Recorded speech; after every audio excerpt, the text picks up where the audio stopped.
Fashion Talks for Industry, a special series of Fashion Talks. I'm your host, Donna Bishop. In these episodes, I will be speaking with experts across all manner of professions who will offer their insights, tools, strategies that you can use in your business, whether you are an entrepreneur or an executive, a founder or a freelancer, whether you are just starting your career or have years of experience under your belt. Vanja, it is so amazing to have you here on Fashion Talks. Thank you for joining me. I'm happy to be here. Hi. So before we get into all that is Fashion Art Toronto, tell us a little bit about you. What's your background? How did you, where'd you come from? Well, I was born in Serbia. Well, actually, former Yugoslavia, which was the communist country back then. To two very young parents, both artists. My mom is a visual artist. My dad is a filmmaker. So we grew up in that sort of communist Yugoslavia. Back then, they were also doing very kind of fashion things. They were making tie-dye skirts and making feather jewelry on the streets in Belgrade. Having to run from police because, it was something that was not allowed to have your own business and to do your own thing in that sort of way. And my parents, who were young at the time, they had me when they were 21. So very, youthful, both of them studying also at the time that, I was a baby, right, in university and doing their masters. And so very kind of go-getters, boundary pushers, obviously rebellious parents. So that's kind of my background story. So much is making sense already, Vanja. Yeah, of course. There's the rebellion, right? And then we moved to Canada together when I was 7 years old. So, just having that experience of just being in a new country, feeling just kind of a little bit displaced and a bit of an underdog outsider, so that,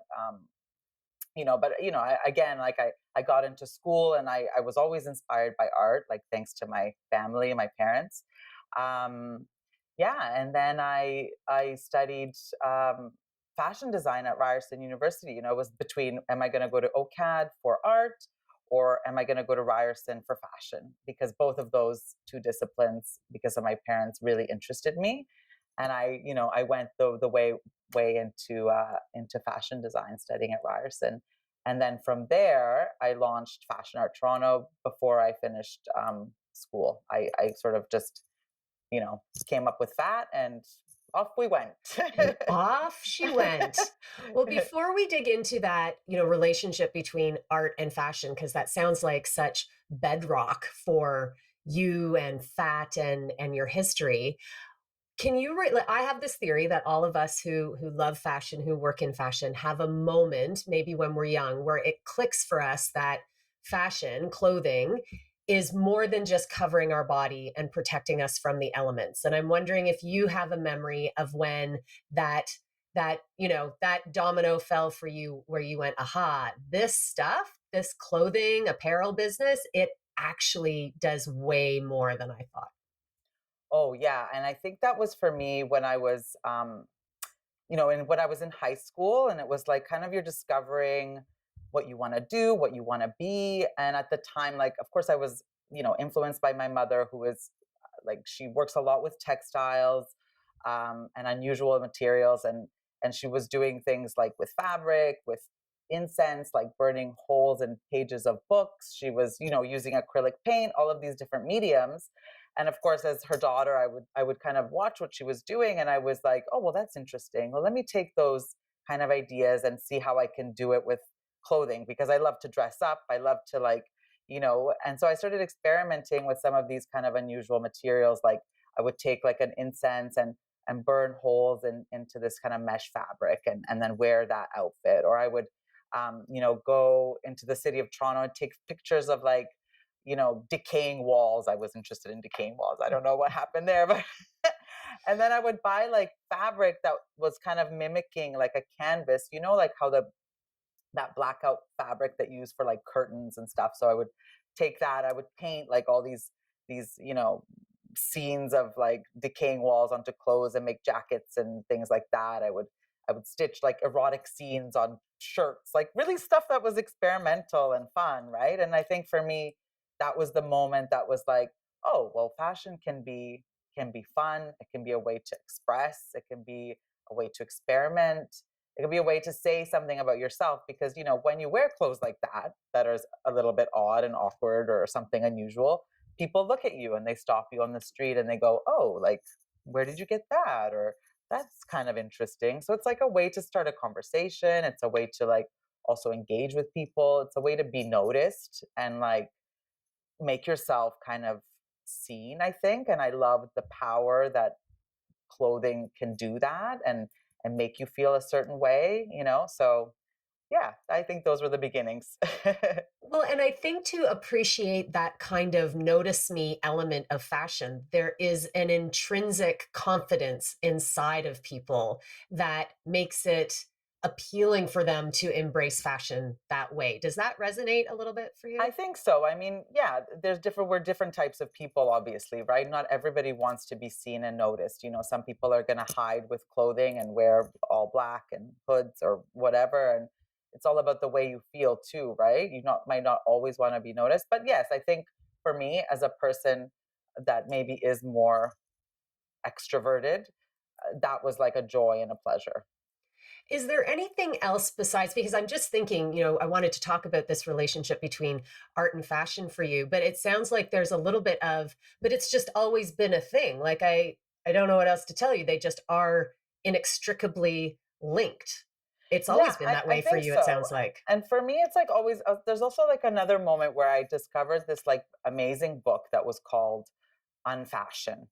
And it was just like, for me, this book was like, it was just the pages and pages of like visuals, you know, people from different parts of the world. You didn't necessarily know where they came from, but it was just like pages of these interesting people wearing things that were just, it was like street culture but from all over the world. You know, someone had a watermelon on their head, like that someone had, you know, repurposed like cans that they found, you know, soup cans, and made them into earrings or a headpiece, or like, you know, the crossing guard with a bunch of pins and like things like that were like kind of non-commercialized fashion moments that were like that the people wore, that was about like everybody can kind of have this expression of fashion. You know, that to me was really attractive, that the fact that it can be attainable by everybody. It's not just, you know, in the fashion magazines that somebody has painted a picture for us and this is the new trend and the desired thing.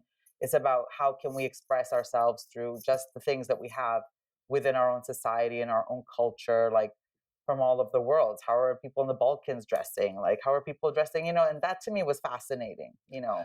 Well, and I was just thinking as you're saying that it's easy to take for granted how elite fashion was for so long. Like we live in a time now where because of FAT and other like-minded organizations around the world, there is this democratization, there is this embracing of street style. But this is like not, that is still a relatively newly embraced by a larger community element of fashion. So like when you started FAT, the idea of having runway shows that weren't a traditional like haute couture, mainstream fashion, what was the climate like for that? Yeah, I mean, the fashion at the time was very sort of straight, um, you know, white, it was thin, it was standard, it was very commercial. It was very exclusive. You know, you couldn't get in just because of being anybody. You had to be somebody to get into the thing, to have a front row seat, to have, you know, access to these things. And that was sort of the climate. And it wasn't very, like, in my opinion, like experimental or forward or boundary pushing. It was just kind of like, here are the trends. Like, this is Fashion Week. This is what we're seeing on, you know, it was more like, um, yeah, like it was more ready to wear type of things, you know, from coming from my community in Toronto directly. Like Mhm. that was sort of the atmosphere and the vibe, and it was exclusive. And so for me, I didn't like that. I wanted to fashion to be about something. I wanted it to say something, and I wanted to feel something from it. You know, I wanted to be in a space that would be like welcoming, inclusive, celebratory for everybody, welcoming everybody, exploring different ideas that were diverse and not just one sort of perspective or opinion, you know. When you think back to that first fat in 2005, how would you paint that picture? Like, how did you bring those things, that feeling that you're looking for, that inclusivity that you were looking for? How did you bring that to life? Take us back to that first fat. What was it like? Yeah, I think, I mean, of course, it was like I was super naive. It was like, I was in school for fashion design. I had no clue about anything about running events or producing events. So it was very makeshift, like I was learning, but I think the energy was there. I engaged a lot of my students, like students that were in class with me, people who were doing really kind of unusual experimental things. The subcultures of the fashion scene. That was always something that Fat explored. The alternative, the hip hop, the sort of different people that are embodying fashion in different ways. And yeah, we kind of just went to a club. It was in a club in on King Street. I can't remember even what the name of it was. And then we had something in a gallery too. Now you're making me remember that. Like, so the whole gallery thing, I remember I did like a fashion performance too, which was like, I went up on this big ladder and I had this parachute. I wore this huge parachute. And of course, it was another piece that my mom was doing some artwork with. So of course I appropriated it from her. Thanks, Mom. Yeah, thanks, Mom.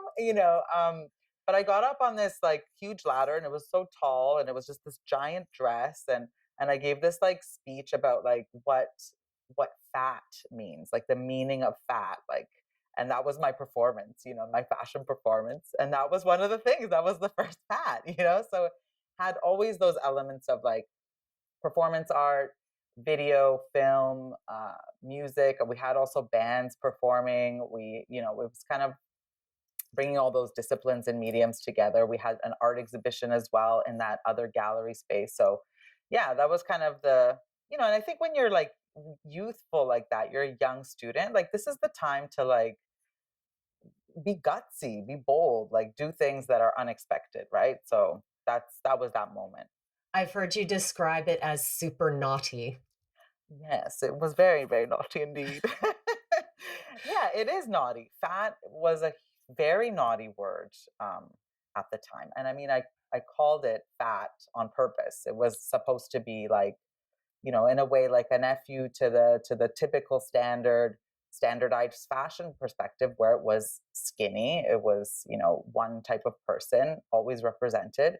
And I wanted that, like, fat, to me, fat was like meant to be like to have substance, to be more meaty, more like kind of juicy, and those are the things that we kind of explored. And of course it was naughty. It was a naughty word. Fashion people did not like that word fat. It was rejected, in a sense, right? But it was also very much accepted with open arms by another group of people, which is great. So we definitely built that community that was different, that had different perspectives, that wanted to be in a space where we were exploring diversity, and that was for them. When you think back through the history of fat, because we're coming up on November is the next season. How many years will it be now? My math is very It's going bad. to be still, we're in the 18 years. So yeah. Okay. The big 20 milestone is still on the horizon, Yeah, but it's on the horizon. Yeah. that is a lot of history. So when you kind of reflect, are there any kind of key memories or milestones that you think back and go, oh my goodness, like I didn't realize it, but that was a fork in the road, or that was a real moment in the trajectory of fat? Yeah, I think that space plays a big part in shaping Fashion Art Toronto, um, and we always sort of are trying to choose venues and locations that are not typical fashion spaces, to be a little bit more edgy, a little bit more experimental, to have a bit more of that grit, I guess, like something unexpected.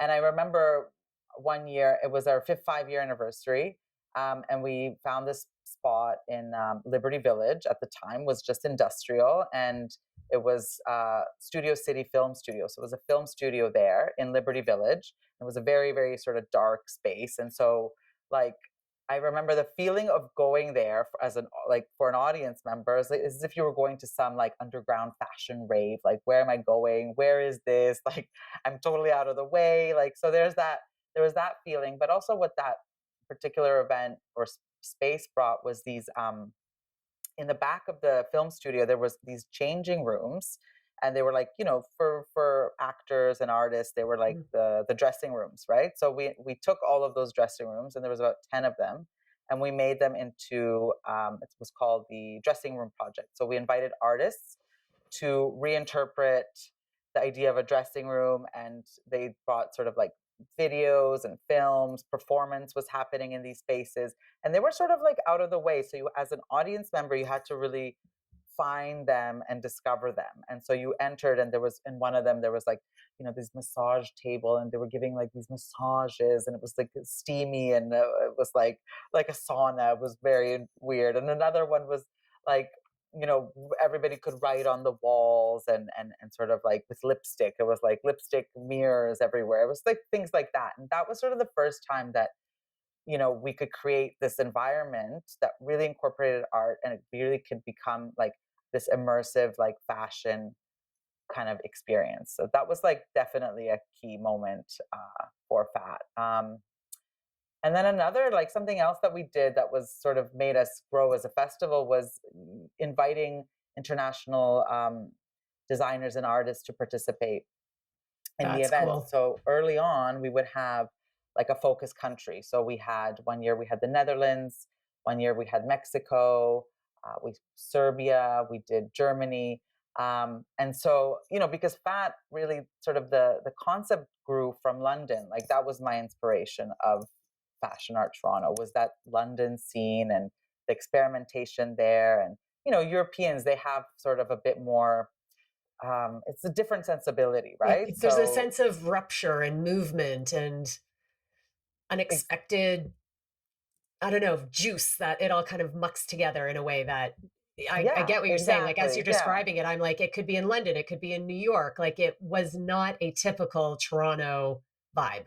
No. And so bringing these designers from like outside of Canada was like important to sort of showcase what people were doing around the world. And, we of course chose people who were sort of a bit more edgy and innovative, and to bring like Canadian ideas to them as well, and promote some like that kind of like cross-cultural exchange. So that was like a really kind of great time in FAT's history. And then just like the performances, the shows, like for me, like those are the markers of Fashion Art Toronto and what stands out, like things that, happen on that stage that involve performance and that made you like feel something, for example, like one of our designers put like a whole, can of glitter on the hats of each of the models. And as they walked out and then swung their heads around, the glitter would make this like crazy beautiful halo around, like,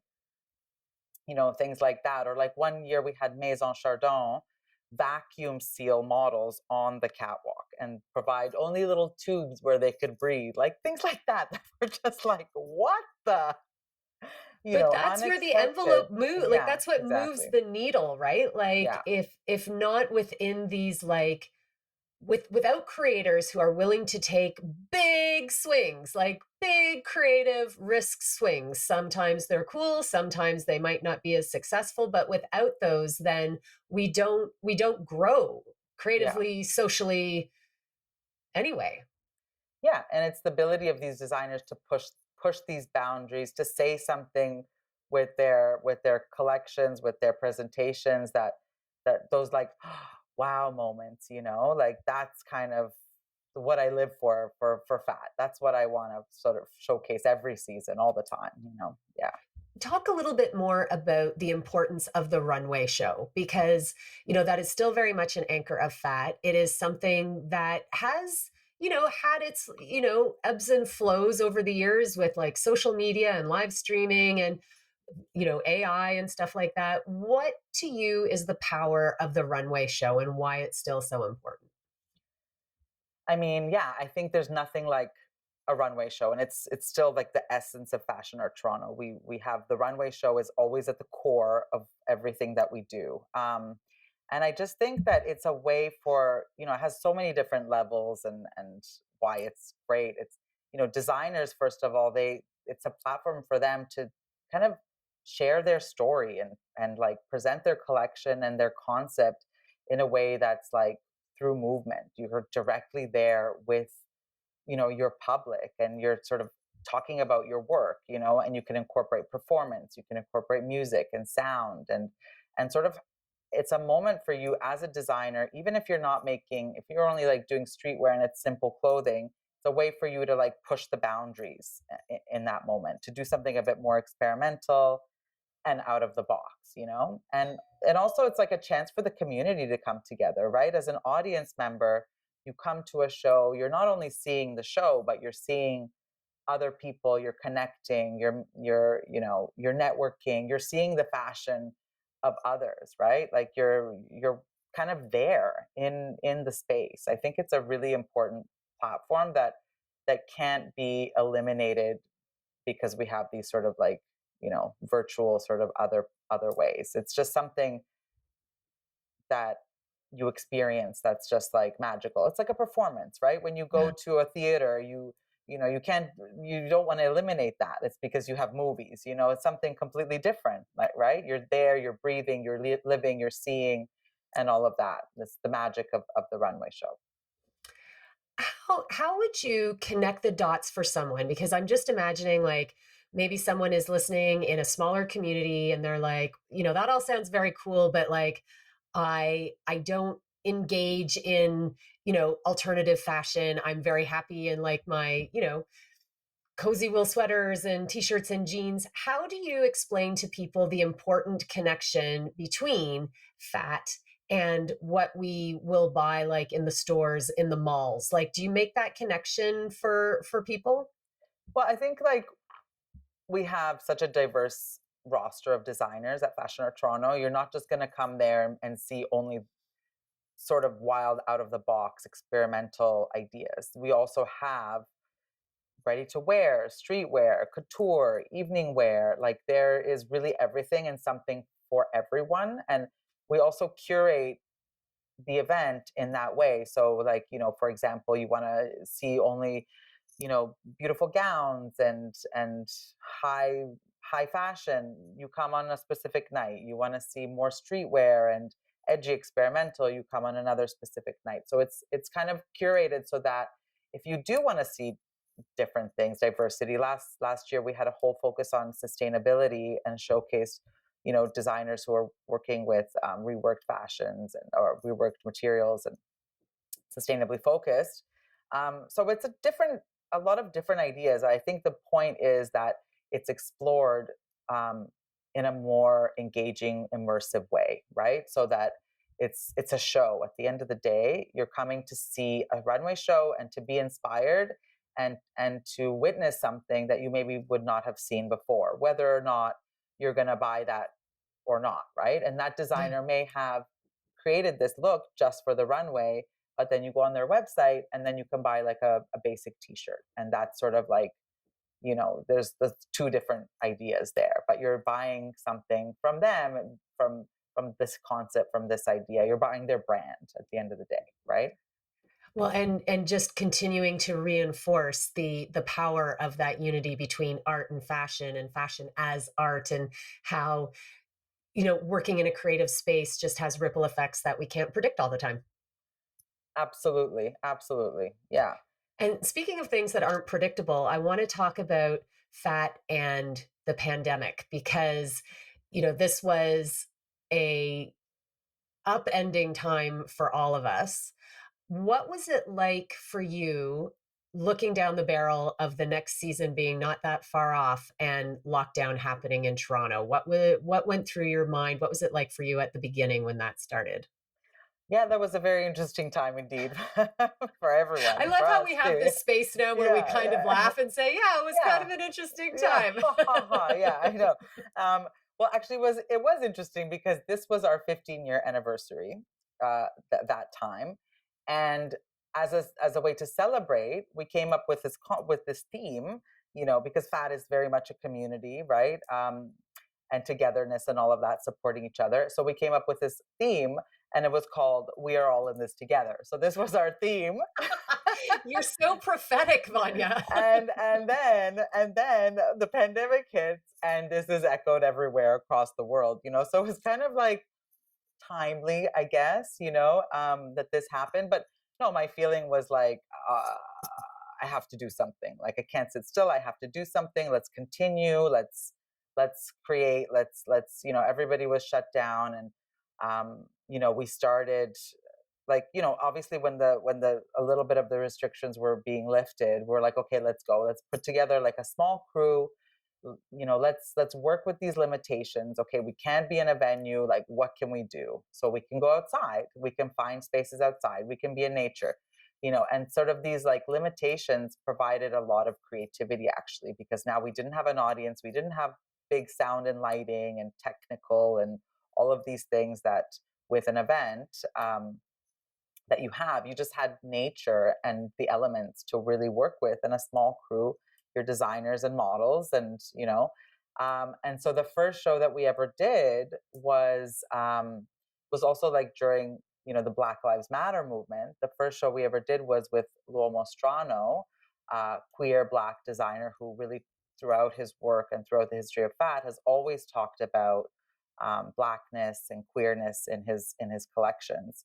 But this was a particularly like key moment in time because with sort of the brutal killing of George Floyd, and there was a real big uproar, and his collection was about that. It was like a protest to that time. And so we found this sort of alleyway somewhere in the exhibition place, and it was a bit like kind of, I don't know. It was naughty too. Right? It was a naughty again, right? But we just went there to do something, to create, and to say something. And Mick, brought all these beautiful Black queer models, and dressed them in their colorful, vibrant collection, and had these flares, these colorful flares that the models each carried. And it had this feeling of like protest and power, and us being there in that time, which was the lockdown. It was just like really kind of a big turning point and a real kind of big moment for Fat and for him as well as a designer. And then from there we went on to to do 25 locations across Toronto. We filmed probably 50 shows. Each location, we did about 3 different spots in each location. So we curated the designer with the location. And we went to places like the water filtration plant and Ontario Place, Science Center, Ripley's Aquarium, like all over Toronto, really highlighting sort of these iconic spots, which were also in shutdown, right? Like they were suffering too, because nobody was going to these places now that were really tourist places. And so it was kind of like a nice collaboration between the city of Toronto and fashion, and highlighting like these landmarks, these iconic places where people were not allowed to go into, and highlighting them, highlighting the designers, and sort of having this sort of like community keep creating and keep sharing ideas in that particular time. It sounds almost like a cliche in a way, or cinematic even, that during this time of such uncertainty and stress, um, it was a real time of creative growth and inspiration and collaboration for Fat. Like that which you have always been really could excel and flourish during a time of limitations. Absolutely. I think those limitations were sort of the inspiration, to create something completely new, and work with the elements, work with film and video, and having drones and going to alleyways and filming models. Like I think that was really exciting, to sort of like shift that perspective of what the fashion presentation could be, and how it can be presented. And also it was great that it was really public. It was for the people. It was free. Everybody could watch it, from their home, and experience fashion. And that was really, really cool too. How do you think that has helped fuel the engine of fat and the designer artistic community in Toronto and beyond. Do you see kind of the fruits of that time, having a life even now, years after? Yeah, I think so. I think it's allowed like us to really rethink how we present fashion, and also like, in the future I'd love to incorporate some of these spaces and work with the city more and bring fashion to the streets in a way. I think that is definitely something that I'm envisioning, like for the future, to sort of take it more, um, you know to work with different spaces and venues, and have it across the city rather than in just one space. I think that could be really exciting, and interesting. But yeah, and it's allowed the community to come together and also see Fashion Art Toronto as a place for community, like that they can belong to and be a part of. And I think it was important for a lot of these designers and models who, like, it was a hard time during COVID, right? Like you couldn't do anything and you couldn't really socialize, and this was kind of a way that you could, because we were technically like a film crew now. We were now filming. We had film permits. We had all of that thing. We had to switch it all. So yeah, it was a good time for people to still be able to create and come together and you know um, do something.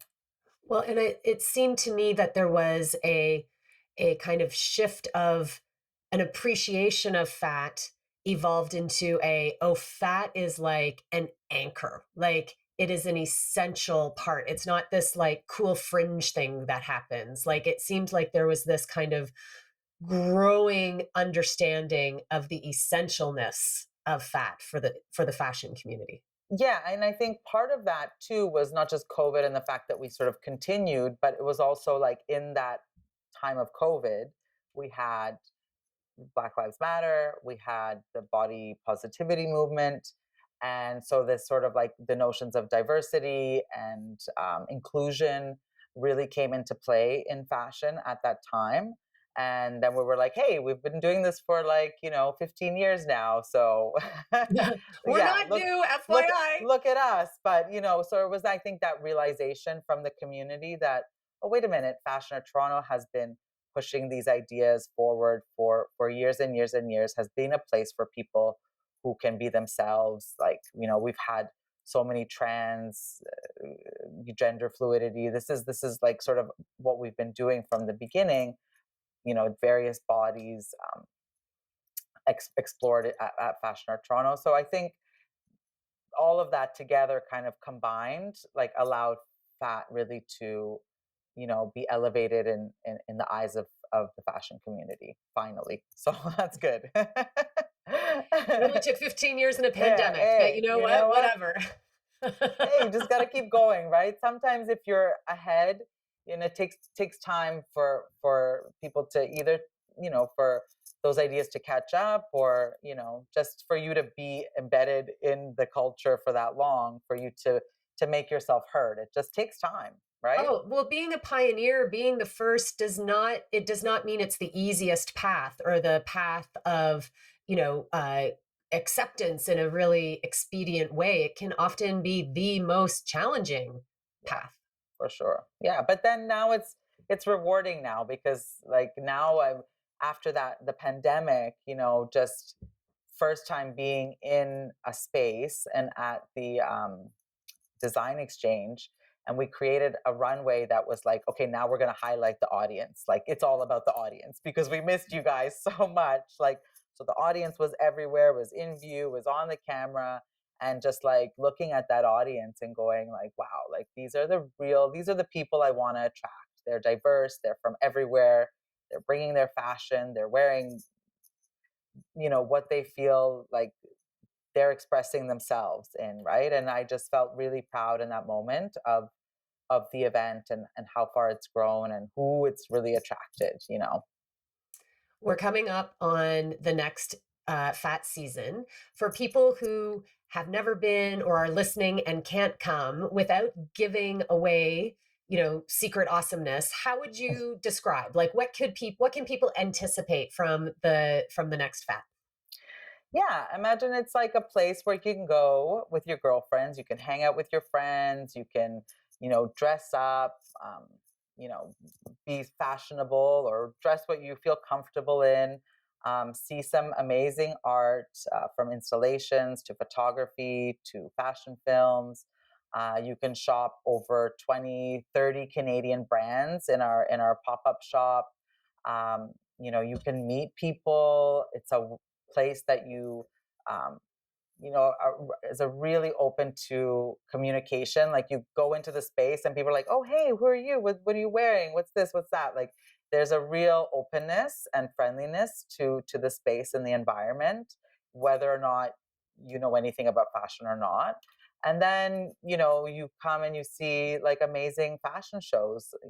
We have probably about 30 shows this season that you can watch, 4 days of runway shows, anywhere from, ready to wear, streetwear. We have like really experimental, forward looking fashion. We have couture. We have, you name it, everything. So it's really like an exciting fashion program. And then we also have the fashion playground where you can see like fashion performances, dance performances as well.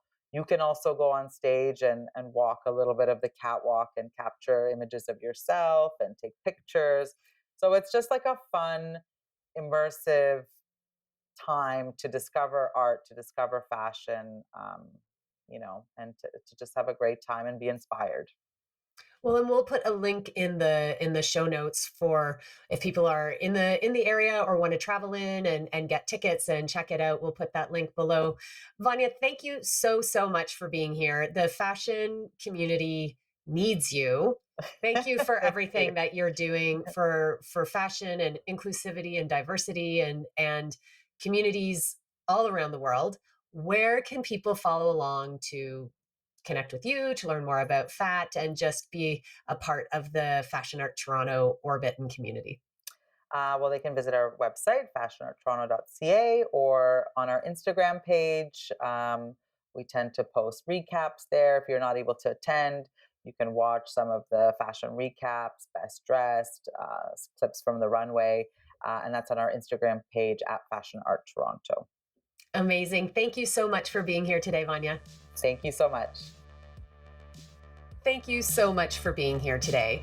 Fashion Talks is written, produced, and hosted by me, Donna Bishop, and there is a link below in the show notes if you'd like to get in touch. Thank you to CAFA, the Canadian Arts and Fashion Awards, Jason Perrier, technical producer, and to Nick Crane for the amazing artwork. Hope you'll join me here again soon.